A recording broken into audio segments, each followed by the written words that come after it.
بسم اللہ الرحمن الرحیم ادع الى سبیل ربک بالحکمت والموعظة الحسنة وجادلهم باللتی ہی احسن۔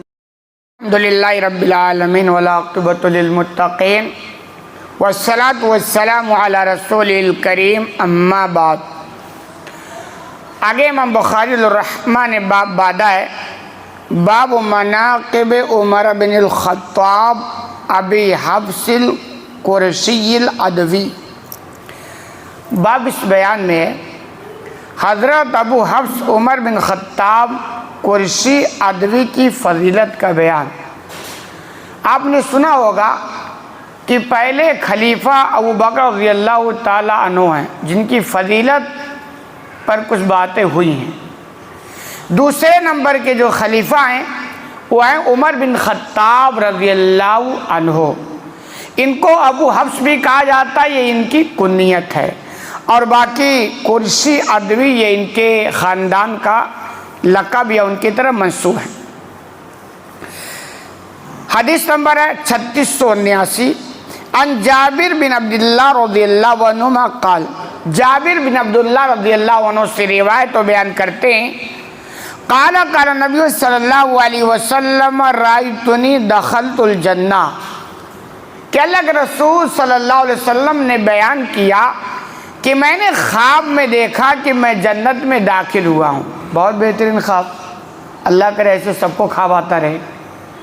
دیکھیں باتیں جو سمجھ میں آتی ہوئی ہے کہ خواب اللہ کی جانب سے ہوتا ہے اور شیطانوں کے جانب سے بھی ہوتا ہے، تو انبیاء پر شیطان کا بس چلتا نہیں، تو ان کے جو خواب آتے ہیں وہ تقریباً اللہ کی جانب سے ہوتے ہیں۔ اسی لیے انبیاء کا خواب وحی کا درجہ رکھتا ہے، یعنی یہ کہ خواب ہے کیا پتہ، ایسا نہیں۔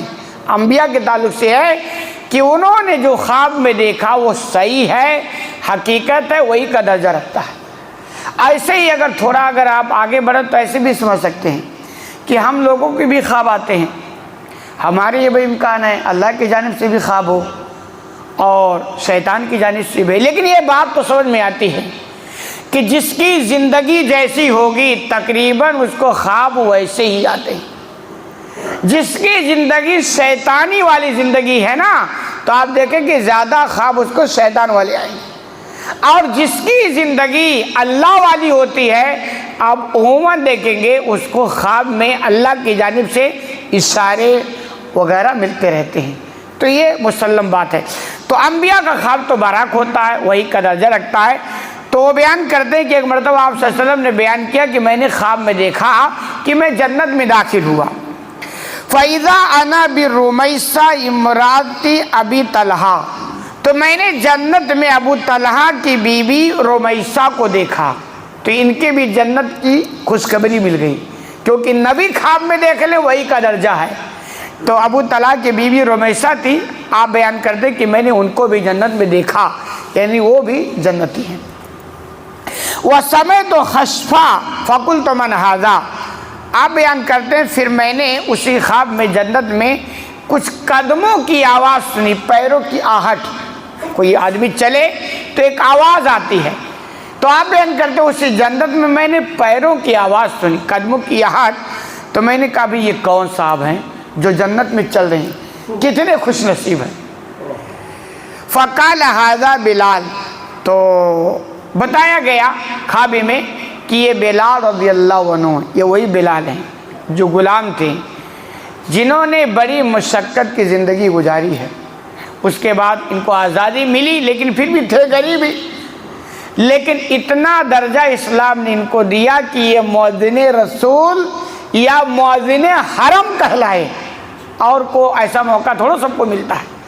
تو بتایا گیا کہ یہ بلال رضی اللہ تعالیٰ عنہ ہیں جو جنت میں چل رہے ہیں، جن کے قدموں کی آہٹ آپ سن رہے ہیں، تو گویا بلال رضی اللہ تعالیٰ عنہ کے جنت ہونے کی خوشخبری ہے۔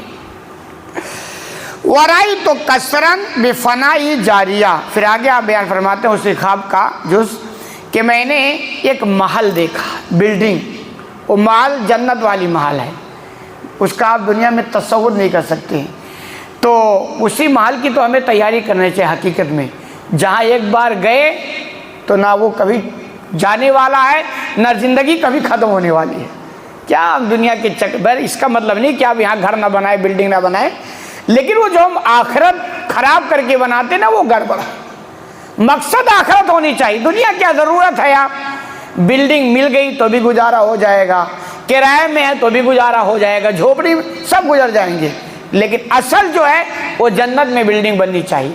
تو آپ کہتے ہیں میں نے جنت کے ایک محل دیکھا، اور یہ بھی دیکھا اس کے محل کے سامنے ایک کوئی عورت بیٹھی ہے۔ فقلت لمن ھذا، تو اللہ کے رسول کہتے ہیں میں نے سوال کیا خواب میں کہ بھی یہ بلڈنگ کس کی ہے، کون اس کا مالک ہے؟ فقال علی عمر، تو لوگوں نے بیان کیا کہ عمر رضی اللہ تعالیٰ عنہ کی بلڈنگ ہے، عمر کا محل، یہ خلیفہ دوسرے نمبر کے خلیفہ ہیں۔ تو گویا عمر رضی اللہ تعالیٰ عنہ کے جنت کی خوشخبری مل گئی۔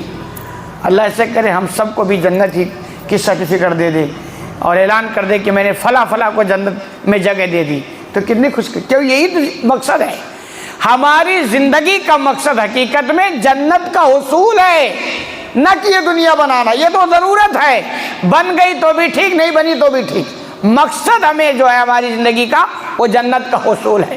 تو آپ بیان کرتے ہیں کہ بتایا گیا کہ یہ عمر رضی اللہ تعالیٰ عنہ کا محل ہے۔ فَأَرَدْتُ أَنْ أَدْخُلَهُ فَأَنْظُرَ إِلَيْهِ، تو اللہ کے رسول کہتے ہیں میں نے چاہا کہ میں اس کے اندر جاؤں اور ذرا عمر کا محل دیکھوں، کیسا محل ہے، جنت کا محل۔ تو میرے اندر شوق پیدا ہوا، خواب کی بات ہے، اور صحیح میں بتا رہا ہوں انبیاء کا خواب برحق ہوتا ہے، جو آپ دیکھتے ہیں وہ صحیح ہوتا ہے، وہی کا درجہ رکھتا ہے۔ تو آپ نے کہا بھائی عمر کا یہ بلڈنگ، یہ محل، تو میری خواہش ہوئی کہ میں اندر جاؤں اور دیکھوں تاکہ عمر کو بتا سکوں کہ بھائی آپ کا ایسا ایسا۔ کہہ رہے ہیں فَذَكَرْتُ غَيْرَتَكَ، تو مجھے عمر کی غیرت یاد آ گئی۔ عمر جلالی صحابی ہے نا، بزبان حال کہ عمر کے پرمیشن کے بغیر میں کیسے ان کے محل میں گھس سکتا ہوں۔ کہہ رہے مجھے یہ چیز یاد آ گئی، تو کہہ رہے پھر پیچھے ہٹ گیا۔ فقال عمر، کہہ رہے جب یہ واقعہ آپ بیان کر رہے تھے، خواب بعد میں آپ بیان کے صحابہ کے سامنے، تو اس محفل میں عمر رضی اللہ تعالیٰ عنہ بھی تھے۔ انہوں نے کہا بھی ابی و امی، یا رسول اللہ کے رسول ہمارے ماں باپ آپ پر قربان ہو جائیں، فیدا ہوں، علیہ کا آغار، کیا آپ پر بھی میں غیرت کروں گا؟ یعنی اتنا بد نصیب میں ہوں کہ آپ کے لیے بھی غیرت والی بات۔ اور دوسرے حدیث میں ہے کہ اس جملے کے بعد عمر رضی اللہ تعالیٰ عنہ رونے لگے، اور آپ بیان کرتے ہیں پھر میں پیچھے ہٹ کے چلا آیا۔ تو اللہ کے رسول صلی اللہ علیہ وسلم کا خواب ہے، وہی کا درجہ رکھتا برحق ہے۔ اس میں عمر رضی اللہ تعالیٰ عنہ کی فضیلت کا پتہ چلتا ہے کہ آپ نے ان کو جنت میں نہیں، ان کے محل کو جنت میں دیکھا ہے، جو ان کے جنت ہونے کی خوشخبری ہے۔ تو اس سے فضیلت کا پتہ چلتا۔ اب ایک وہ آدمی جس کے جنت ہونے کی بشارت دنیا میں سنا دی گئی، اگر آپ اس پہ انگلی اٹھاؤ، ان پر تانا کسو، ان کو برا بھلا کہو، تو یہ بد نصیبی ہے، اس کے علاوہ کچھ بھی نہیں ہے۔ کہ بھئی ایک جنتی صحابی کے بارے میں لوگ اول پھول بکے، کہیں انسانی تھوڑی سی چوک ہو گئی، بشری لغزش ہو گئی، اس کو آپ وہ بنا کر کے پورا ان کی زندگی قربانیاں آپ فراموش کر دیں، تو یہ ایمانی تقاضا نہیں ہے۔ ایمانی تقاضا ہے کہ ان کے مقام و مرتبے کا ہمیں پورا خیال کرنا چاہیے اور ان کی زندگی کو ہمیں فالو کرنا چاہیے۔ اللہ رب العالمین سے دعا ہے کہ الہ العالمین تو ہمیں کہنے سننے زیادہ عمل کرنے کی توفیق عطا فرما۔